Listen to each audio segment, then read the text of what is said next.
ಜಾತಿ ಗಣತಿ ವಿಚಾರಕ್ಕೆ ಸಂಬಂಧಪಟ್ಟಂತೆ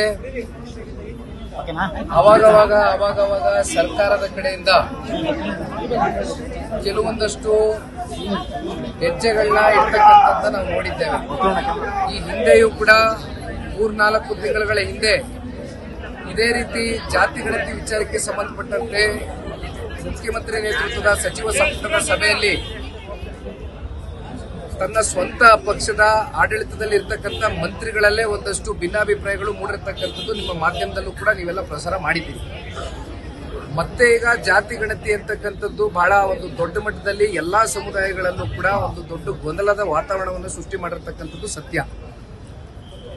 ಆ ಹಿನ್ನೆಲೆಯಲ್ಲಿ ಇವತ್ತು ಪರಮ ಪೂಜ್ಯರಾಗಿರ್ತಕ್ಕಂಥ ನಮ್ಮೆಲ್ಲರ ಆರಾಧ್ಯ ದೇವ ನಿರ್ಮಲಾನಂದ ಶ್ರೀಗಳು ಮತ್ತೆ ನಂಜಾವಧೂತ ಶ್ರೀಗಳು, ನಿಶ್ಚಲಾನಂದ ಶ್ರೀಗಳು ಮತ್ತೆ ಎಲ್ಲ ಮಠದ ಗುರು ಹಿರಿಯರು ಮತ್ತು ಸರ್ವ ಪಕ್ಷದ ಎಲ್ಲ ಜನಪ್ರತಿನಿಧಿಗಳು ಕೂಡ ಇವತ್ತು ಭಾಗಿಯಾಗಿದ್ರು.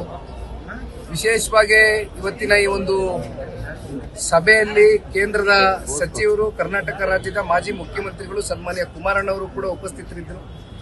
ಜೊತೆಯಲ್ಲಿ ರಾಜ್ಯ ಸರ್ಕಾರದ ಉಪಮುಖ್ಯಮಂತ್ರಿಗಳು ಡಿ.ಕೆ. ಶಿವಕುಮಾರ್ ಸಾಹೇಬರು ಕೂಡ ಇದ್ರು. ಒಟ್ಟಾರೆಯಾಗಿ ಒಂದಷ್ಟು ಮಹತ್ವದ ಚರ್ಚೆಗಳು, ಪ್ರತಿಯೊಬ್ಬರ ಅಭಿಪ್ರಾಯಗಳನ್ನು ಕೂಡ ಸಂಗ್ರಹಣೆಯನ್ನ ಮಾಡಿದ್ದಾರೆ. ಒಟ್ಟಾರೆಯಾಗಿ ಇವತ್ತು ರಾಜ್ಯ ಸರ್ಕಾರಕ್ಕೆ ನಾವು ಕೇಳ್ತಕ್ಕಂಥದ್ದಿಷ್ಟೇ, ಇವತ್ತು ಸೋಷಿಯೋ ಎಕನಾಮಿಕ್ ಜಸ್ಟಿಸ್ ಅಂದ್ರೆ ಆರ್ಥಿಕ ಮತ್ತೆ ಸಾಮಾಜಿಕ ನ್ಯಾಯವನ್ನು ಒದಗಿಸ್ಕೊಡ್ತಕ್ಕಂಥ ನಿಟ್ಟಿನಲ್ಲಿ ಈ ಸಮೀಕ್ಷೆಗಳು ಆಗ್ತಕ್ಕಂಥದ್ರ ಬಗ್ಗೆ ನಮಗೆ ಸ್ವಾಗತ ಇದೆ. ಆದರೆ ಇದರ ಹಿಂದೆ ದುರುದ್ದೇಶಗಳನ್ನ ಇಟ್ಕೊಂಡು, ರಾಜಕಾರಣದ ಲೆಕ್ಕಾಚಾರಗಳನ್ನ ಇಟ್ಕೊಂಡು ಮತ್ತೊಂದು ಸಮುದಾಯವನ್ನ ಮೇಲೆತ್ತಕ್ಕಂಥದ್ದು, ಇನ್ನೊಂದು ಪ್ರಬಲ ಸಮುದಾಯವನ್ನ ಅದನ್ನ ಬೇರೆ ಬೇರೆ ರೀತಿಯಾದಂತ ನಂಬರ್ಸ್ನ, ನ್ಯೂಮರಾಲಜಿಕಲ್ ನಂಬರ್ಸ್ನ ನೀವು ಮುಂದಿಟ್ಟು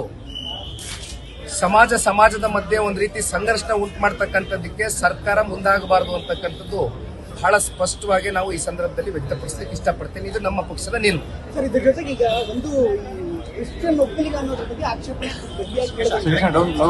ಒಂದೇ ದಿನ ಇದೆ, ಅದನ್ನೇ ಇಟ್ಕೊಂಡು ಮಾಡ್ತೀವಿ ಅಂತ ಹೇಳಿ 331 ಹೊಸ ಜಾತಿಗಳು ಎಲ್ಲಿಂದ ಹುಟ್ಟುಕೊಳ್ತು ನಮಗಂತೂ ಗೊತ್ತಿಲ್ಲ.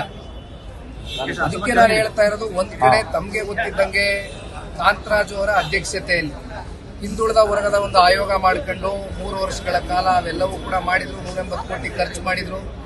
ಕೊನೆಗೆ ಮೆಂಬರ್ ಸೆಕ್ರೆಟರಿ ಕೂಡ ಸೈನ್ ಆಗ್ತಿರ್ತಕ್ಕಂಥ ನಿಟ್ಟಿನಲ್ಲಿ ಸನ್ಮಾನ್ಯ ಕುಮಾರಣ್ಣ ಅವರ ಬಳಿ ಫೈಲ್ ಬಂದಾಗ ಅದನ್ನ ರಿಜೆಕ್ಟ್ ಮಾಡ್ತಾರೆ.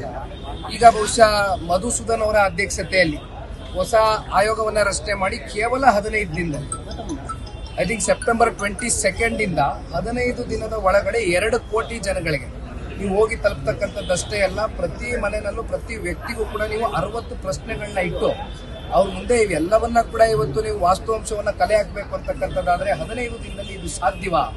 ಇಸ್ ಇಟ್ ಪ್ರಾಕ್ಟಿಕಲಿ ಪಾಸಿಬಲ್ ಅಂತಕ್ಕಂಥದ್ದು. ಯಾಕೆಂದ್ರೆ ಒಂದು ಡೆಕೇಡ್ ಅಂದ್ರೆ 10 ವರ್ಷದಿಂದ ಆಗದೆ ಇರತಕ್ಕಂಥ ಈ ಜಾತಿ ಸಮೀಕ್ಷೆ ಈಗ ಯಾಕೆ?